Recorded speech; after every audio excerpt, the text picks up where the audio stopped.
आर्य ने अनु की खामोशी पर चिंता जताई और पूछा, दोनों तुम्हारी खामोशी मुझे परेशान कर रही है। बताओ, घर में सब ठीक है ना? अनु बोली, हाँ सर, हमें क्या होगा? आर्य ने कहा, तुम्हारी आवाज से तो नहीं लग रहा है। अनु ने जवाब दिया, मैं कह रही हूँ ना, सब ठीक है सर, मैं कल आपसे ऑफिस में बात करूंगी। आर्य ने कहा, ठीक है, अगर सब सच में ठीक है तो मुझे इतनी बार जरूर कॉल करोगी। फिर आर्य ने अनु को एक कोटेशन फाइल दी और कहा, यह फाइल तुम्हें टेंडर ऑफिस में जाकर सबमिट करनी है। मैं एड्रेस भेज रहा हूँ और तुम्हारे पास सिर्फ 45 मिनट है। दूसरी ओर मीरा की साजिशें जारी थीं। उसने अनु को परेशान करते हुए फाइल दी और कहा, ये काम तुम्हें ही करना है। अनु जैसे ही रास्ते में पहुंची, उसे कुछ ऐसा नजारा दिखाई दिया जिससे उसके होश उड़ गए। उसने देखा उसकी माँ सड़क किनारे नमकीन बिस्किट बेच रही थी। वहाँ एक औरत ने उसकी माँ पर चिल्लाते हुए कहा, क्यों चुप हो रही हो?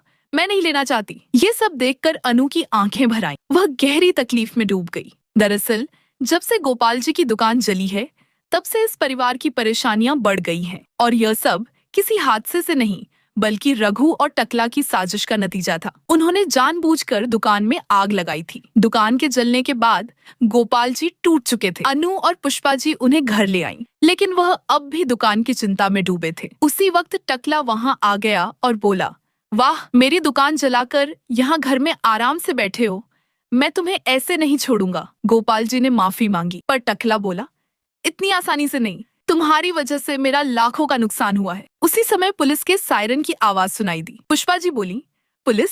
ये किसके लिए आई है? पुलिस अंदर आई और पूछा, यहाँ गोपाल जी कौन है? गोपाल जी ने कहा, मैं हूँ। पुलिस अधिकारी बोले, आपको पूछताछ के लिए हमारे साथ चलना होगा। अनु और पुष्पा जी ने उन्हें रोकने की बहुत कोशिश की, लेकिन पुलिस गोपाल जी को ले गई। थाने में इंस्पेक्टर उन्हें गिरफ्तार करने वाला था कि तभी एक कांस्टेबल ने आकर कहा, सर, इन्हें मत अरेस्ट कीजिए। पता है इन पर किसका हाथ है? आर्यवर्धन। ये सुनकर इंस्पेक्टर रुक गया और अपनी सीट पर बैठ गया। टकला चिल्लाया, क्यों नहीं कर सकते अरेस्ट?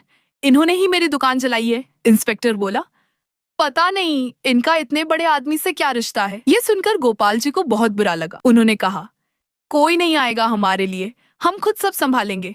फिर उन्होंने कहा, मैं हुए नुकसान की भरपाई करूंगा।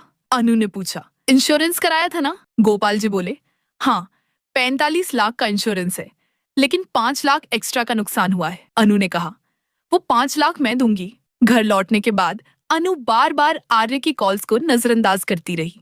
जब आखिरकार उसने फोन उठाया तो बोली, सर, सब ठीक है। लेकिन आर्य समझ गया कि अनु कुछ छुपा रही है। उसे एहसास हुआ कि घर में जरूर कुछ हुआ है। दरअसल गोपाल जी के कहने पर अनु ने सच्चाई नहीं बताई थी। अब देखना दिलचस्प होगा कि क्या मीरा की वजह से अनु और आर्य के बीच दूरियां बढ़ जाएंगी या आर्य मीरा को सबक सिखाएगा। सीरियल तुमसे तुम तक में आने वाला ट्विस्ट दर्शकों के लिए बेहद रोमांचक होने वाला है।